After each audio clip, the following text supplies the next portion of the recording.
Okay. Good evening, everyone. It is 6:22. Sorry, I looked at the clock. Wednesday, March 23rd, 2023. And we are here for a public hearing on the block grant for the city of Binghamton. We will begin with attendance, starting with John. John Brunza, mayoral appointee. Brandy Brown, District 3. Justin McGregor, Secretary, District 7. Kenya Middleton, Vice Chair, Mayor Appointee. Mary Ann Callahan, First District. Marilyn Austin, 6th District. Dawn Ciccone, District 2. Jacob Kumpon, Council at Large. Thank you.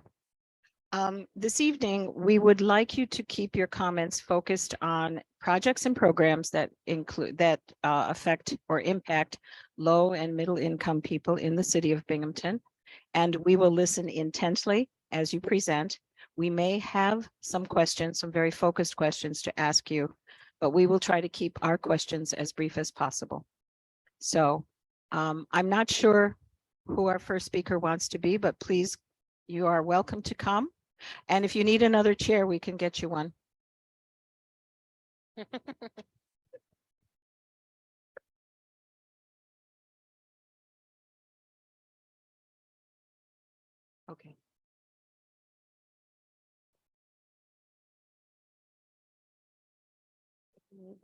Okay.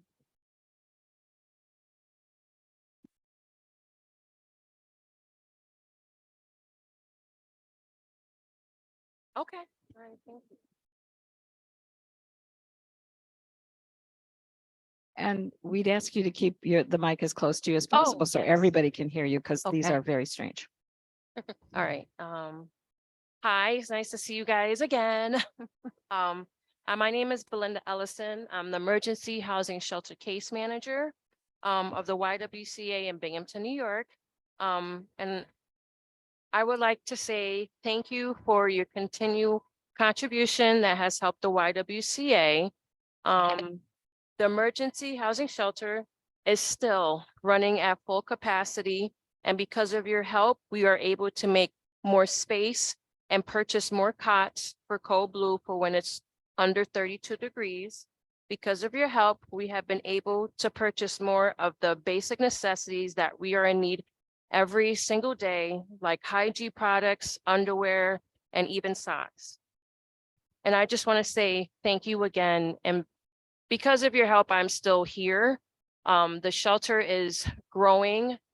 We've been at full capacity, I would say 100%, but lately it's been like 124%, including like with the Cold Blue cots. And to be honest with you, nothing's changed since we spoke. It's just, we're getting more women every day. But I just want to say thank you for your continued contribution. Do you guys have any questions? No, we appreciate the fact that you came down, though. Thank you very, very, and what you do, the important work that you do. Thank you. Thank you. Thank you very much.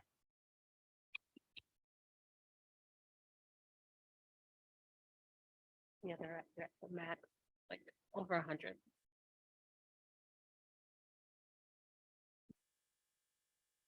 And I would like the record to show that Ebony Hatto has come. Hi, Ebony. Just Our someone, next speaker, you are most welcome.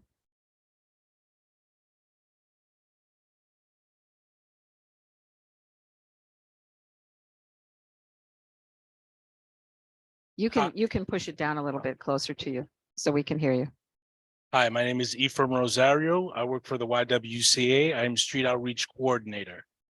And thank you very much for your contribution to the city of Binghamton and everywhere else that can assist those individuals who are homeless out in the streets, as well as those who are in hotels with shelter, those individuals who are soon to be homeless, because I do work with those individuals that are in condemned buildings or in buildings that have been condemned by Binghamton Code Enforcement, where they're still allowed to stay there for quite some time. But while they're there, we would still consider them at risk to be homeless.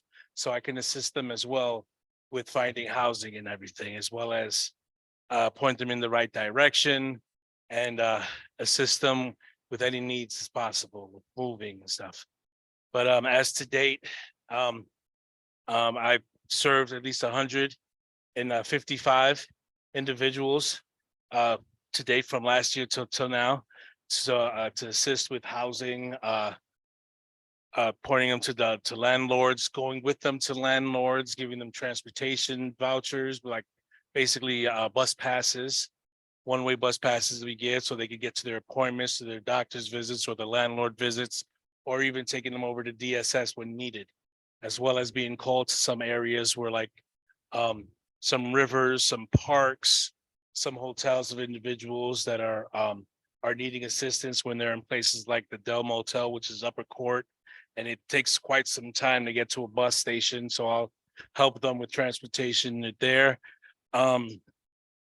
Also, sorry, just came from a tabling at a soup kitchen and right at the archway. So like with bus passes, we've been able to spend at least so far up to $1,610 for bus passes to help assistance with emergency housing, at least 10 individuals for housing, about 210 for assistance with rental assistance, at least 650 for an individual or two people for like security deposits. And this is basically when somebody's working with an agency that's helping out with rapid rehousing, which helps out with security deposits and first month's rent. So like if somebody's sleeping in a car, I can verify that this individual is sleeping at the Pilot or what is called Love's Truck Stop down on Upper Court Street, where I can find the individual that's actually living in the car and do an intake on the individual and assist them with trying to get housing if they've never worked with Department of Social Services. But with this letter of homelessness, like I can give that opportunities for Broome, or the greater opportunities for Broome, what it's called now, to assist them with getting them into housing, because that letter confirms that this individual is homeless as well, which we can assist. So they'll move straight into to the home that they find, or with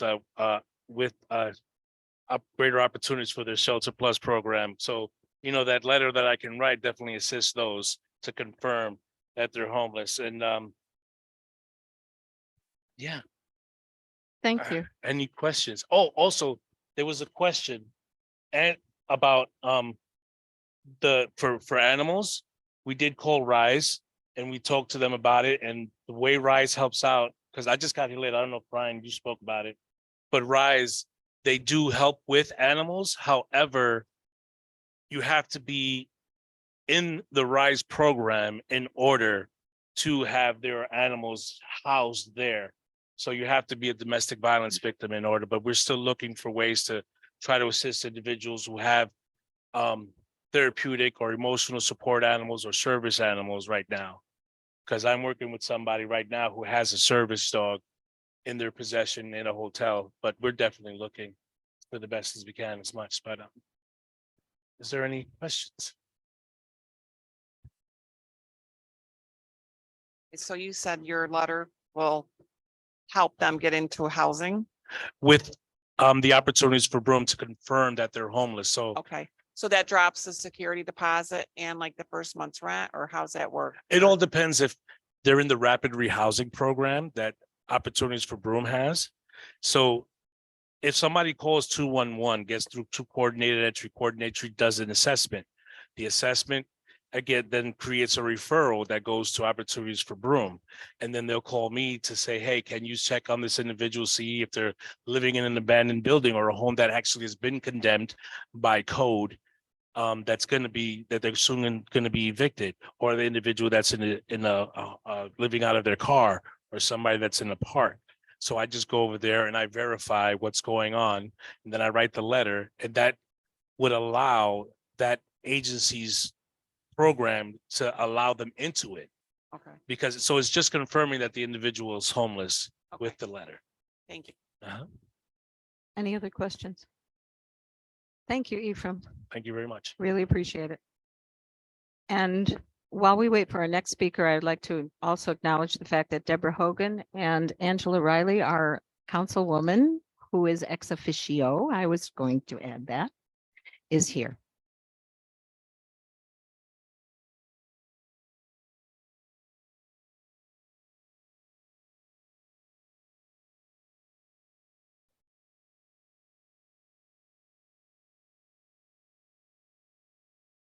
Preston, can you? Yeah. There you go. Now, Much okay, better. there we go. Much So my name better. is Preston Evans. I am the Vice President of Development and Donor Relations at Achieve. We are a nonprofit provider organization that supports 2,200 individuals across Broome, Tioga, and Shenango County with who have intellectual and developmental disabilities. I'm here tonight just to once again say thank you for this city's support of our children's summer program in years past, and also just to kind of provide an overview of the funding that we requested for next year for this program as well.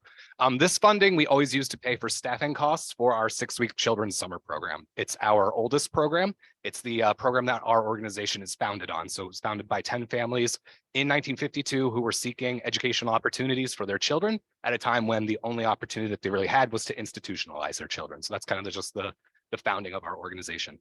So our children's summer program, it's a 6-week program that runs from July through mid-August. We get about 100 pre-COVID, 100 students attend this between the ages of 4 and 21. Approximately 40 to 50% of those students each year are City of Binghamton residents and are classified as low income. These are students that have an individualized education plan at their school, as well as or a 504. So again, approximately 40 to 50% of the students that attend the program each year do fall into the City of Binghamton limits.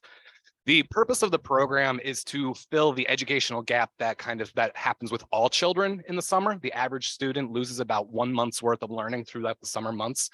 With a student with a disability, that is compounded significantly and they lose significantly more. So the summer program actually uses fun learning through fun and kind of tricks students, if you will, into using different activities, different drama, music, cooking, physical activity. They prepare for a talent show. All of these things are done with the idea in mind of continuing to build the skills that they're working on in the school year and preventing them from losing more and more information as the summer months progress. They do field trips. They do all kinds of things that are just all, again, aimed at maintaining their skills, maintaining the education that they got throughout the school year so that when they return to school, they are not lagging behind their peers in terms of the level of education that they've lost. So it fills a gap of a 12-month plan by filling in those 6 weeks of summer. The other unique aspect of this summer program is we have a work study built into it. So students between the ages of 14 and 21 work 1 hour each day. They work on crafting the programming. They work on developing, just what the activities are going to look like the next day. They oversee the activities and they are paid for it. So they're building skills that can make them employable. At the same time, they're earning a paycheck. They're doing that. And so, as I mentioned, the funding that we request after year for this goes towards the cost of our staffing. We are required by the New York State Office for People with Developmental Disabilities to maintain a strict 1-to-3 student to counselor ratio or counselor to student ratio. And by having funding that can go towards staffing, that allows us to free up more funds for the actual programming itself. And it also allows us to hire people because we have to maintain that ratio. If we can't hire as many counselors, we can't allow as many students to attend the program.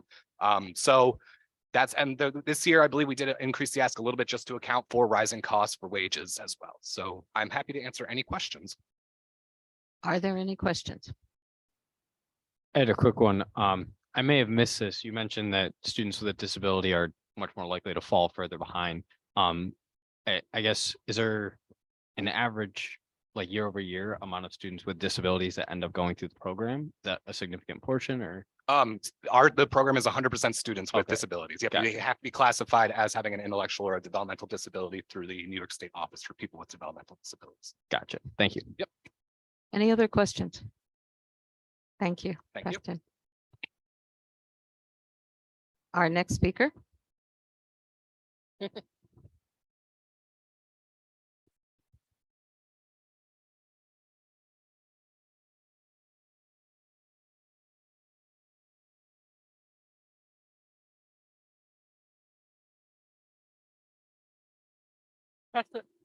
It needs to have, people turn them off as they leave, Oh, so okay. you turn them back on. Well, good evening, everyone. Can you I'm put it a present- little closer? Do I you can see the do that. green? Is there a green light? Mhm. Okay. Okay. Well, good evening, everyone. I'm Jessie Stone-He, and I'm the Executive Director of Action for Older Persons. And like everyone else who's here today, I'm very grateful for the support from the City of Binghamton, as is everyone in our agency. The program that we are best known for in the community is our Medicare counseling program. And I just always kind of want to remind everyone exactly what Medicare is, especially because I wasn't remotely familiar with it when I started the job, because until you are 65, you don't need to be familiar with it unless you have a disability. People age into Medicare. You're 65 and suddenly you think, gosh, I have insurance guaranteed. And that's a wonderful concept.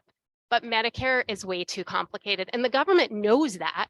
They know they've kind of screwed the whole thing up and made it too complicated. So they provide funding that trickles down from federal government to the state to provide counseling for everyone who needs it. That's all in theory. It's a completely underfunded program, completely. And the funding's been flat for many, many years. However, we have a great system in place in Broome County, which is a unique system, because we don't just have staff members that help out seniors with their health insurance. We have a whole core of volunteers. So I have 1.5 staff members, but I have at any time between 50 to 20 peer counselors that help seniors figure out what their health insurance needs are. So I just want to share really what the big update is for me since I spoke to you guys not that long ago in December. Towards the end of my presentation last time, I told you about what's called a Medicare savings program, and that it was going to cause huge increases in saving because Medicaid had been expanded, the limits for Medicaid had been expanded, but also what's called a Medicare savings program had been expanded so that individuals were going to be able to newly qualify for it. The income limits had gone up by 50%. So effective January 1, we've estimated that approximately 1,000 people in Broome County are either newly qualified for this benefit or that they will have increased benefits compared to what they had previously. So we just did our totals for the first 2 months. We're not quite at the end of March. And in the first 2 months, we've already had 47 people who've taken advantage of that, who've been able to qualify for that program. Now, just to give you a contrast on that, pre-COVID, we'd have about 100 people that qualified in the entirety of the year. Now, COVID, we were getting only about 15 people because the pandemic emergency expanded. People basically got to have the same insurance benefits throughout that period of time. So this is the first year coming out of the pandemic where people had the opportunity to apply for this benefit. So 47 people in 2 months compared to 100 pre-pandemic. It's a huge savings for people because, as I said before, it's a $7,000 on average savings that an individual that qualifies can get from this. So, I mean, we're talking about a lot of money. In the first 2 months of the year, there were $400,000 in savings to the clients that came to us for counseling. When you contrast that last year, it was more around 2 million in the course of the year. So, I mean, a huge, huge savings. This is an environment where we can make a difference like we've never been able to before. Last year, I was able to come to you as I was looking at our numbers, but last year I was able to say for every dollar that was invested by the City of Binghamton through this funding stream, approximately 30 times that was given back essentially to the individuals that came to us for counseling. I have no idea at the end of this year exactly how much that multiplier is going to be, but I can tell you it's going to be a heck of a lot more. So that's it for me. Thank you. Are there any questions? Good afternoon. Good evening. I'm sorry. Yeah, Thank good you for evening. being here and thank you for sharing that. For the benefit of those in the audience, the counseling that you provide, on average, because it's for the entire Broome County Yeah. population, what would you say the percentage is of those older adults living and residing in Binghamton? It's usually last year was 400, approximately 400. It's What about is the percentage of your overall? it goes between 20 and 25%. So we're not the majority of the clients you see. No, you're not. But in terms of our funding, we get I think it was like around $18,000. And we have, the program runs on about 165,000. And again, those are primarily spent towards operating, as you mentioned. It's basically all your staffing and overhead costs. Okay, and just again, for the people around the table, the counseling you provide is different from what is provided from the Office for Aging. They How? subcontract with us. No, Okay. no, they don't provide it at all. They Okay. subcontract with us. In fact, if someone calls, we have a warm transfer line. So if someone calls asking for Medicare counseling, they directly transfer it over to us. Directly to you. Okay, and that's what I wanted to clarify, not only for myself, but for those that may be watching.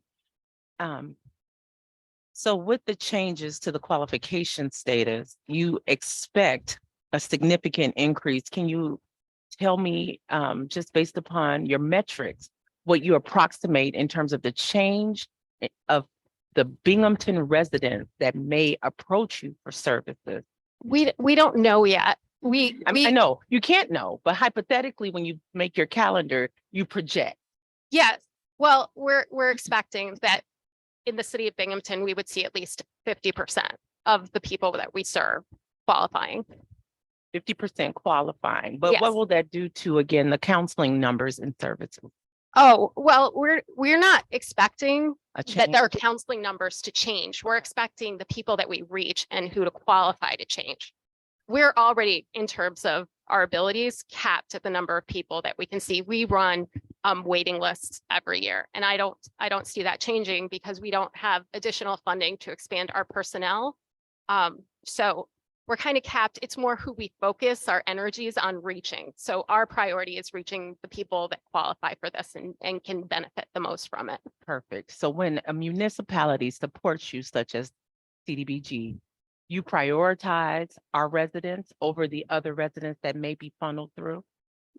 We prioritize individuals in the county that need this. And there are a large percentage of individuals in the city of Binghamton that qualify for this program. Okay. So by nature of what we do in our outreach efforts, we know more people are going to qualify in the city of Binghamton. Awesome.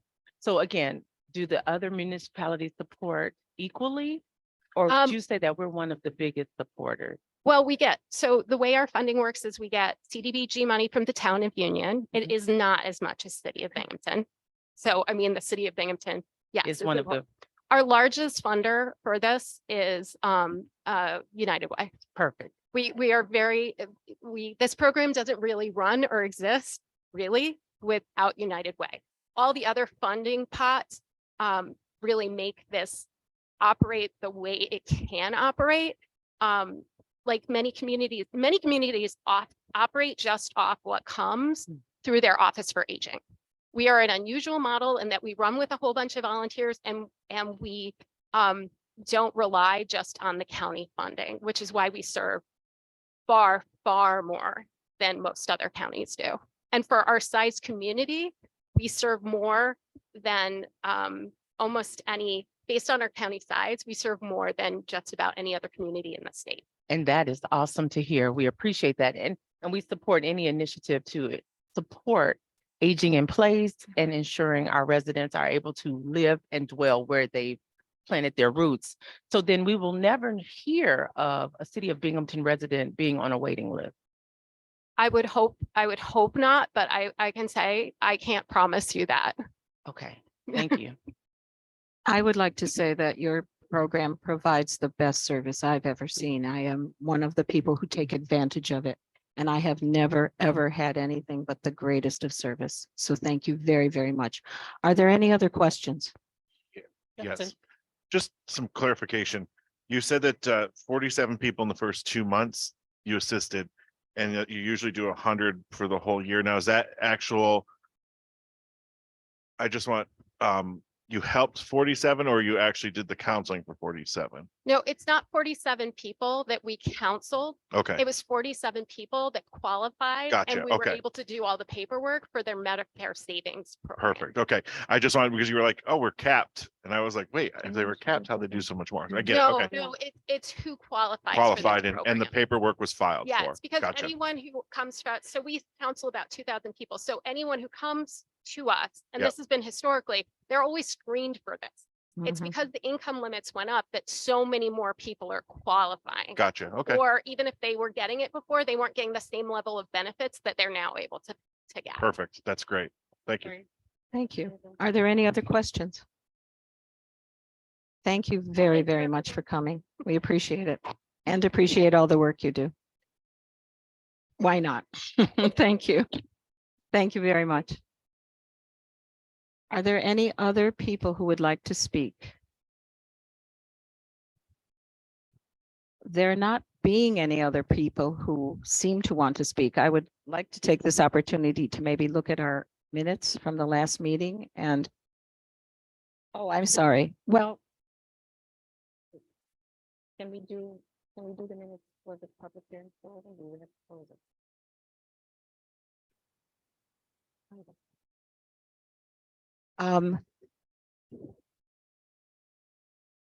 Okay, we will make the comment that we will leave the public hearing open, but in the meantime, while we wait to see if anyone else will come, we will look at our minutes. And if there are any comments about the minutes?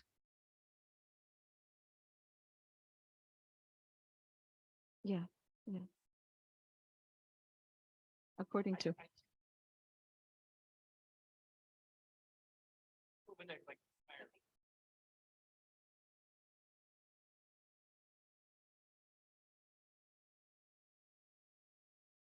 But again, we are a bunch of citizens who are trying our best, so we're going to do it. Are there any other, I suspect that no other people are going to come, but I'd not want to close it should they come. So in the meantime, rather than just sitting here, let's get the minutes. Anybody have a comment about the minutes? I was just looking over this. Can you put your, I'm so sorry. When I remember the last, when we did our voting, was it $50,000 we said, or what was that amount? Cause it looks different from what this says. what that was, I can speak to that. The way that it was presented to the mayor and to city council, and Steve, correct me if I'm wrong, was that it was split up into $25,000 tranches. One was for support and one was for program. And I think she's looking at the, Yeah. Okay. This is the one that failed. Okay, yeah, I thought it was all going into that. well, it was broken down for some strange reason. But our recommendation was not accepted, was not approved. Any other questions about the minutes? Yeah. I have a question. It says that the meeting was called to order, but then it says the public hearing was closed at 6:15. Is that right? No, that looks like a typo. See when the Good public hearing was catch. closed. Good catch. Good catch. And that's why you guys vote on these things. All And we'll right. make sure that we do it right this time. 6:35 is actually the correct thing. I'll update it. Thank you. If there are no other comments, can I have a motion that will also include the fact that we have amended the time that the public hearing ended? Deb I makes make a that motion. motion. Is there a second? Wait. Who Deb, was the first? Deb made the motion. Okay. John seconded. All in favor, say aye. Aye. Aye. All opposed? Okay. Okay, Abstain. you abstain? Seriously? Oh, we're not gonna worry Now I gotta Okay. count. 1, 2, 3. about it. And one abstention. Okay, Fine. thank you very much. Hmm. Well, according to our little digital clock, we'll have to be much more careful. Even though the hour is wrong, we'll take the minute. So. Oh, okay. Let's talk about this. Okay. Put that in there. I'd like to ask my colleagues how long you want to keep this open. I would say, do you want to wait until 7 o'clock, not 6 o'clock, according to that? Can We we wait? Can we talk about this while we're waiting, or so that this wasn't approved, the recommendation? The initial budget on the left was not, but the budget on the right was. That's the budget recommendation CDAC made to city council and the mayor's office. Because we only make recommendations, they can approve them or not. No, I was just wondering, no, I know that, Yeah. I know that, but I Yeah. was just wondering why it wasn't. That's all. Okay. And that was remember? Yeah, so that's, so what it was what the consultant recommend, the original, what he recommended, they approved that, but yeah, they didn't go with our. So then the one on the left was approved, one on the right. The one on the left was the consultant recommendation. Under the minutes, that's the one that failed. The one on the right is the CDAC recommendation that passed. Ours passed then. Yes. Oh, Yes. okay. The budget on the right with the 25,000 and 25,000 move, that was approved by CDAC, Yes, But- but but that's a completely separate thing. Yeah, that's what they're saying. No, that's what we're saying. We Oh, were just, yeah, The no, mayor did not, they. the mayor did not go with Yeah, the okay. CDAC recommendation. He Okay, went with the so the mayor consultant's did go with the recommendation. CDC. Right. Yeah. Okay, CDC, okay. Yes. City council has not voted on this. We only discussed it. Right. So we still have time if there are continued recommendations, additional feedback as to why these numbers were amended as such. You have the right to do so. Okay. And so this goes to vote next week for Okay. us, just as an update. Okay, which is why I wanted clarification. Thank you.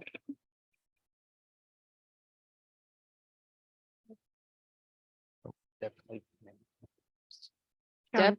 Could you Yes. please allow it for a clarification for our council member who's present that you will be presenting on our behalf before the council and all of our items that we discuss in the budget we put forward is a recommendation? Could you just explain your role again, Marianne? Explain our role. Specifically asking your me. role. She's asking me to clarify that I Yes, will be please. making a presentation to city council at the end of our process to indicate why we've recommended what we've done.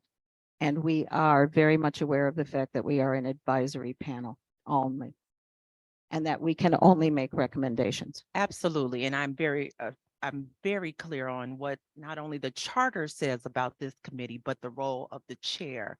But as members of the city with rights to verbalize anything you so desire, you can. move Absolutely. forward And do you so. also can talk to your individual city council person Absolutely. about this.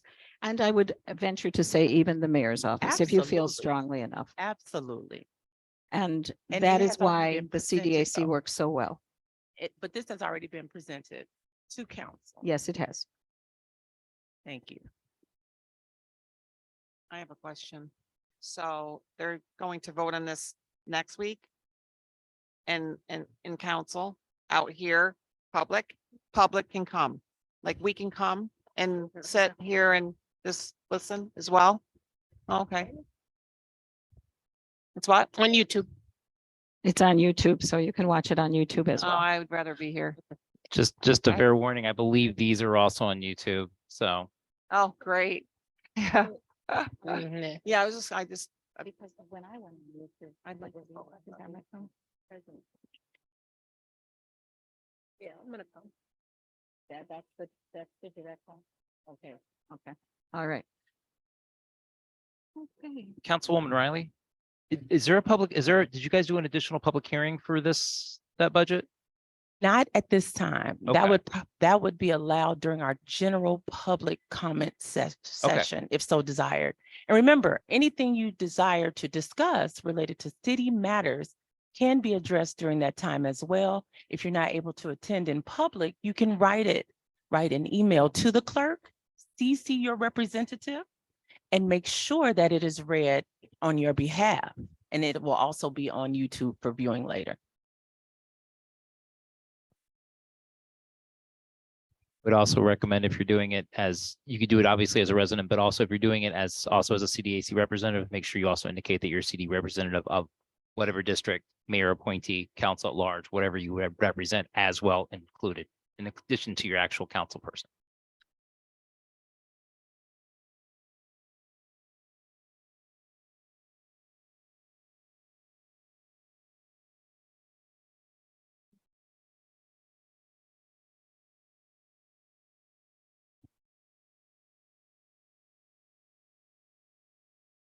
Yeah. It's close. Yes. We will technically wait until 7. Yeah.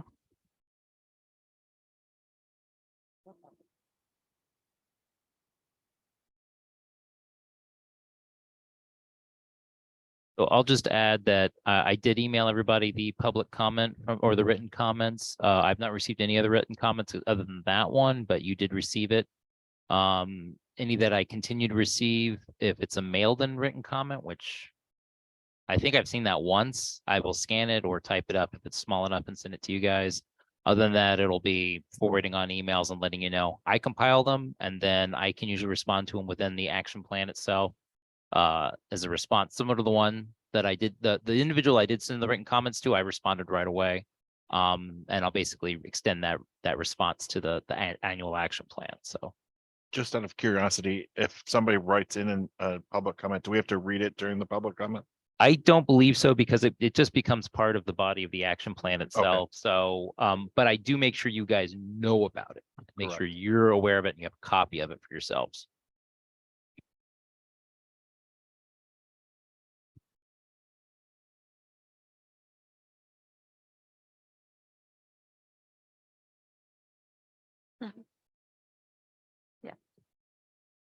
There's nothing else to deal with. We've dealt with. We've approved the minutes. We've done everything. So. That's April. Second.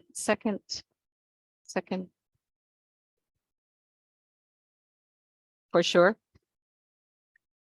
Councilwoman, do you happen to know what your schedule is in April for Wednesdays? Council schedule?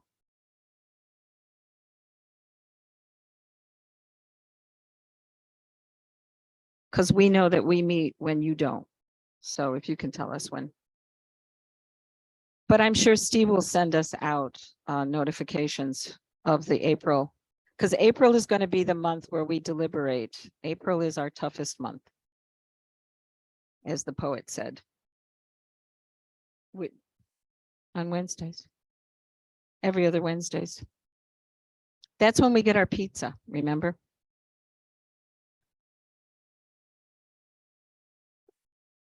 Thank you.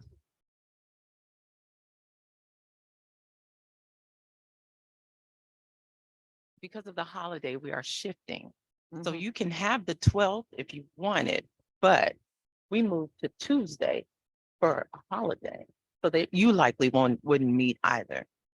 And then our next Wednesday is the 26th. 26th, okay. So it may indeed be April 4th and then toward the end of April. But Steve will definitely send us, thank you, Councilwoman, I appreciate that. Steve will send us out, as he always does, prior notification so that we can be aware of what's going on. And it is now 7:01. And I would entertain a motion to end the public hearing. Deb, are you making the motion? Okay. Can I have a second? I'll second. Justin, second. Everyone in favor, say aye. Aye. Aye. Opposed? Never.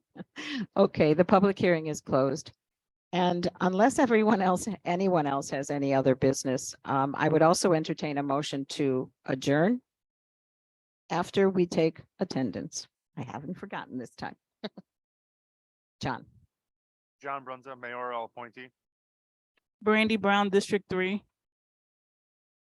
Justin McGregor, Secretary, District 7. Kenya Middleton, Vice Chair, Mayor appointee. Mary Ann Callahan, District 1. Marilyn Austin, District 6. Dawn Ciccone, District 2. Jacob Kumpan, Council at Large. Ebony Hato, District 4. Deborah Hogan, mayoral appointee. May I have a motion to adjourn, please?